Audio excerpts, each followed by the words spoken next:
நீங்கள் ஃபோட்டோகிராஃபி ப்ராப்பராக கற்றுக்கணும் அப்படின்னா, நான் உங்களுக்கு 100% நீங்கள் ஒரு இன்ஸ்டியூட்டில் ஜாயின் பண்ணி ஃபோட்டோகிராஃபியை லேர்ன் பண்ணுங்கன்னு தான் சொல்லுவேன். 4 வேலிட் ரீசன் சொல்கிறேன். ஏன் நீங்கள் இன்ஸ்டியூட்டில் சேர்ந்து ஃபோட்டோகிராஃபி படிக்கணும் அப்படின்னு சொல்லிட்டு. First and foremost structured learning. நீங்கள் இன்ஸ்டியூட்டில் ஜாயின் பண்ணி படிக்கிறப்ப தான் ஒவ்வொரு ப்ராசஸையும் ஸ்டெப் பை ஸ்டெப்பாக லேர்ன் பண்ணுவீங்க. அப்போ உங்கள் பேசிக் வந்து ரொம்ப ஸ்ட்ராங்காக இருக்கும். அடுத்தது வந்து எக்ஸ்பர்ட் மென்டர்ஷிப். நீங்கள் ஒரு ஃபோட்டோஸ் எடுக்கிறீங்க, ஒரு கிளாஸஸ் அட்டெண்ட் பண்ணி அது ஃபோட்டோஸ் எடுக்கிறீங்க அப்படின்னா, நீங்கள் அந்த ஃபோட்டோஸை சப்மிட் பண்ணுறப்போ உங்களோட மென்டர் வந்து அது ப்ராப்பராக எப்படி கரெக்ட் பண்ணலாம் அப்படிங்கிற எல்லா கைடன்ஸும் கொடுப்பாரு. நீங்கள் ஃபோட்டோகிராஃபியை எவ்வளோக்கு ப்ராக்டிஸ் பண்ணுறீங்களோ அவ்வளோ நீங்கள் பெட்டர் ஆவீங்க.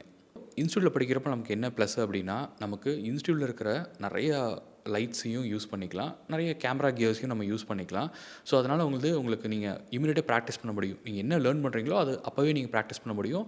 அதுக்கான ஃபீட்பேக்கையும் நீங்கள் வாங்கிக்க முடியும். அடுத்தது வந்து உங்களுக்கு ஒரு பெரிய கிளாரிட்டி கிடைக்கும்.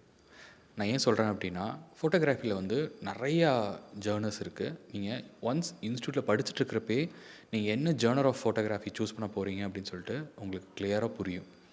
நான் வந்து ஆர்க்கிடெக்சர் ஃபோட்டோகிராஃபரா, இல்லாட்டி ஃபுட் ஃபோட்டோகிராஃபரா, இல்லாட்டி வெட்டிங் ஃபோட்டோகிராஃபரா, இல்லாட்டி ஃபேஷன் ஃபோட்டோகிராஃபரா அப்படிங்கிற ஒரு கிளாரிட்டி கிடைக்கும். உங்களுக்கு இதுதான் பிடிச்சிருக்கு, நான் இதுதான் பண்ண போகிறேன் அப்படிங்கிறது நீங்களே ஒன்ஸ் இன்ஸ்டியூட் முடிகிறதுக்குள்ளே உங்களுக்கு அது புரிஞ்சிடும். நீங்கள் இந்த கைண்ட் ஆஃப் ஃபோட்டோகிராஃபர் தான், இது எனக்கு இந்த ஜர்னர் தான் எனக்கு பிடிச்சிருக்கு அப்படின்னு சொல்லிட்டு நீங்களே உங்களை அண்டர்ஸ்டாண்ட் பண்ணிக்குவீங்க.